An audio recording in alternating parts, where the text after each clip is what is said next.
Minute, जो हाँ मैं जो बोल रही हूँ आप उसको सुनिए। मेरे को समस्या नहीं है, मैं कोई सरकार की प्रवक्ता नहीं हूँ। आपका विरोध करना अधिकार है, समर्थन करना सब भाई, सब एक घर में मत नहीं होते तो ये तो इतने लोग हैं कैसे एक मत हो जाएंगे। लेकिन आप उसकी आड़ में किसी समुदाय को गाली नहीं दे सकते, किसी को ये नहीं कह सकते कि तुम्हारी कब्र 2 फीट की खुदेगी या 6 फीट की। जो हमारा इंडिया है वो सेक्युलर है, आपको भी पता होना चाहिए। हमारे जो संविधान, एक मिनट, सेक्युलर है पर धर्मशाला नहीं है, पहले ये क्लियर कीजिए, ठीक है। दूसरी बात, एक उंगली नीचे, उंगली नीचे, देखिए देखिए उंगली नीचे, ऑर्डर देख के नहीं, ये समझा के बात नहीं होती, बात कीजिए सभ्यता से। 1 मिनट बोल लिया आप, बहुत देर से बोल रहे थे, मैं चुप थी, अब सुनिए। 6 नागरिक, आप ये बताइए, पहली बात ननकाना साहिब पे हमला हुआ, ये बोलेंगे नहीं क्योंकि कहेंगे अरे हम तो दोनों तरफ हैं, हम नहीं बोलते। ननकाना साहिब पे हमला करने की तुम्हारी औकात कैसे हुई? हम भारतीय हैं, हम किसी भी समुदाय के हैं, लेकिन हमारे भारत के किसी भी नागरिक को, चीन में अभी देखिए वायरस फैला, हमारे देश के लोगों को, मैंने उसकी तरफ नहीं किया, मैंने किसी व्यक्ति की तरफ नहीं किया। विरोध करने के लिए विरोध नहीं कीजिए, थोड़ा दिमाग लगा के विरोध कीजिए। उसने कहा एक वायरस आया तो भारत के लोगों को बुला लिया गया, पाकिस्तान के लोगों की वहां की वीडियो सुनिए उन बच्चों की। आप इसलिए विरोध नहीं कीजिए कि कोई व्यक्ति लेके आया, आपको मोदी विरोध कीजिए, हमको समस्या नहीं है, लेकिन आप उसको समझिए तो वो खुद के बच्चे कह रहे, पाकिस्तानी बच्चे, कि इंडिया इतना अच्छा देश है कि उन्होंने ये नहीं पूछा, वहां पे ये नहीं पूछा गया तेरा धर्म क्या है, तू हिंदू है कि मुस्लिम है, तू इंडियन है इसलिए तुझे भारत में ले आया गया। और आप कह रहे हैं कि 6 को नागरिकता दी जा रही है, उनको नहीं दी जा रही, उनको नहीं दी जा रही। देखिए जब देश बटे थे, हम पाकिस्तान हमारा था, हमने अलग नहीं किया, हमने तो कभी विभाजन मांगा ही नहीं, हमने तो कभी कहा ही नहीं बंटवारा करो, हम तो आज भी नहीं कह रहे, हम तो कभी नहीं चाहते, सब हमारे भाई आप हमारे देश में रहिए, हमको कोई समस्या नहीं। लेकिन जब आपने बंटवारा कर लिया, और अभी परसों तरसों एक खबर आई थी, आपने पढ़ा भी होगा, सब लोगों ने जो यहाँ पे खड़े हैं सोशल मीडिया वाले, 2 लड़कियों को मंडप से उठा के जबरदस्ती धर्म परिवर्तन कर लिया।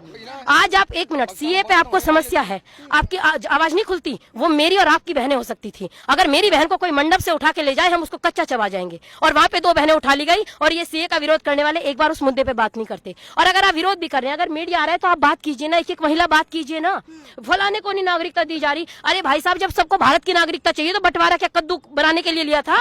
बंटवारा घुइयां छीलने के लिए किया था? क्यों बंटवारा किया था? सब रह तो रहे थे, आज ही आ गए। अफगानिस्तान इस्लामिक देश है, इंडिया सेक्युलर देश है, सेक्युलर देश है, तो कोई कागज मत दिखाओ, सब आ जाओ धर्मशाला है। अपने घर में हम किसी की एंट्री कराते हैं तो उसको देखते हैं पहले ये कौन है, और भारत में कोई भी आएगा हम कहेंगे तू कागज मत दिखा, तू भारत में रहे, तू यहाँ का नागरिक है, हम कैसे स्वीकार करेंगे? आप देखिए, देश को मजाक मत बनाइए, ये देश है, इसको हम भारत माँ कहते हैं, वेद कहता है माता भूमि पुत्रम पृथिव्या, ये भूमि मेरी माँ है और हम इसके पुत्र हैं। तो प्रत्येक पुत्र पुत्री का, आज हमारे देश की हालत ये है कि लोग भारत माँ को गाली दे जाते हैं, और उस संसद भवन के अंदर जिसको लोकतंत्र का मंदिर कहा जाता है, क्या गुजरती होगी इस भारत माँ पे? आप विचार करके देखिए ना, एक शायर बड़ा सुंदर कहा, मेरी दशो दिशाओं में भाले लटक रहे हैं। आप बहुत जाने, आपका ठीक है, आपका विरोध हो सकता है, लेकिन आप ये भी तो कीजिए ना उन, हाँ उसके बाद आप उन 2 बंदों में बात कर सकते हैं, मेरी दशो दिशाओं में भाले लटक रहे हैं। जब रोज मीडिया में आके लोग कहते हैं ना बंटवारा चाहिए, बंटवारा चाहिए, बंटवारा चाहिए, बंटवारा चाहिए, मेरी दशो दिशाओं में भाले लटक रहे हैं, सुमन कहाँ पग पग पर तीखे कांटे भटक रहे हैं। ए परदेसी मुझसे मेरा परिचय पूछते हो, मैं माँ हूँ ऐसे बेटों की जिनके बेटे दर दर भटक रहे हैं, मैं माँ हूँ ऐसे बेटों की जिसके बेटे दर दर भटक रहे हैं। आप भारत माँ का बंटवारा मत कीजिए। अभी टीवी पे एक मांग आई, देखिए भैया, मेरे को आप 1 मिनट, मेरी को एक सुनो, मेरी आपसे पर्सनल दुश्मनी नहीं है, लेकिन जब कोई व्यक्ति नहीं, जब कोई व्यक्ति आता है और कोई व्यक्ति टीवी पे आके कहता है, एक व्यक्ति आया उसने कहा कि मैं इंडियन बाद में हूँ, पहले मैं इस्लामी हूँ। आप ये बताइए, मैंने कभी नहीं कहा मैं पहले हिंदू हूँ, मैं कहती हूँ मैं पहले भारतीय हूँ उसके बाद हिंदू हूँ। हम हमारी विचारधारा ये है, हम देश को जीते हैं। और लोग कहते हैं तुम्हारे बाप का हिंदुस्तान थोड़ी है। अभी आज सुबह में एक वीडियो सुन के आई कि इनके बाप का हिंदुस्तान है क्या? मेरे बाप, अब मेरा बाप जब 21 साल का था आर्मी में भर्ती हो गया था, देश में सेवा करके आए हैं, मेरा भाई भर्ती है, हमारे खानदान में कोई ऐसा नहीं जो फौजी का है। और जो लोग अपने देश को अपनी माँ कहते हैं ना, उनके बाप का हिंदुस्तान है। अगर आपके बाप का हिंदुस्तान होता तो आप सड़क नहीं जला देते, आपके बाप का हिंदुस्तान होता आप बस नहीं जला देते, आपके बाप का हिंदुस्तान होता आप छोटे छोटे बच्चों पे पत्थर नहीं फेंकते, आपके बाप का हिंदुस्तान होता तो आप ये नहीं कहते कि तय करो आपकी कब्र 2 फीट नीचे खोदी जाएगी जो 6 फीट की। आप विचार करो ना, आप उन पे क्यों नहीं बोलते? आप बहुत संविधान बचाने आए हैं, संविधान बचाने आए हैं, और एक लड़की अगर आपके यहाँ पे घुस जाती है तो आप उसको नहीं करे, बहुत एहसान किया हमने, उसको जिंदा भेज दिया। हाथ लगा के देखते तुम ये कह रहे हो ना जिंदा भेज दिया। अरे कोई शाहीन बाग पाकिस्तान में है जो हम जा नहीं सकते?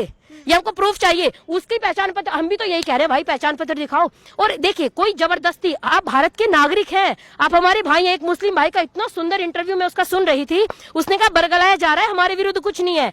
मैं ये कहूंगी अपने मुस्लिम समुदाय के भाइयों बहनों से अपील करूंगी, या जिस भी समुदाय के, कि आप आगे आइए और लोगों को समझाइए। अगर कोई परेशानी, आपकी सरकार है, हमारी घर में कोई चीज लागू करते हैं माता पिता, तो हम लड़ते हैं नहीं मम्मी ऐसा नहीं होगा, हम इसको चेंज करेंगे, तो आप भी उसी प्रेम से कीजिए। आप शाहीन बाग रोक के बैठ गए, कितने बच्चों की नौकरी छूट गई। जो बच्चा प्राइवेट नौकरी करता है और अपने घर में कमाने वाला अकेला है, गाल बजाना बहुत आसान होता है, बोलना बहुत आसान होता है, जब दिल पे गुजरती है तब पता लगता है। उस बच्चे की नौकरी छूट गई, अपने घर वालों को रोटी कहाँ से देगा।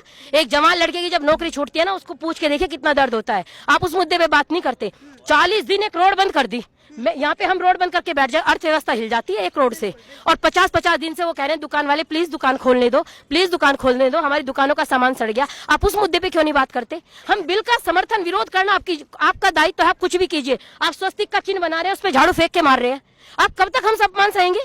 हमारे प्रतीकों का अपमान कर रहे हो। आपने ओम लिखा और ओम पे इतने गंदे शब्द, केरल से वो पोस्टर वायरल हुआ था, आपने पढ़ा होगा। आप विचार कीजिए, ओम को कोई अपशब्द कहे हम कैसे स्वीकार करेंगे। आप हमारे स्वस्तिक का अपमान करें हम कैसे स्वीकार करेंगे। आप राम को रोज गाली देते हम कैसे स्वीकार करेंगे। आप, मेरा निवेदन है, आप उन मुद्दों पे भी बात कीजिए। सरकार का विरोध करना, समर्थन करना सबका अधिकार है। जितने लोग यहाँ पे खड़े हैं, जरूरी नहीं मेरी विचारधारा है, सबकी अपनी विचारधारा हो सकती है, लेकिन किसी भी कम्युनिटी का सम्मान करना ये हमारा भारत कहता है। हम प्रत्येक व्यक्ति को प्यार से रखते हैं। अरे मेरा देश धरती के समुन्नत भाल जैसा है, इसकी पावन संस्कृति शुभ टकसाल जैसा है, और कोई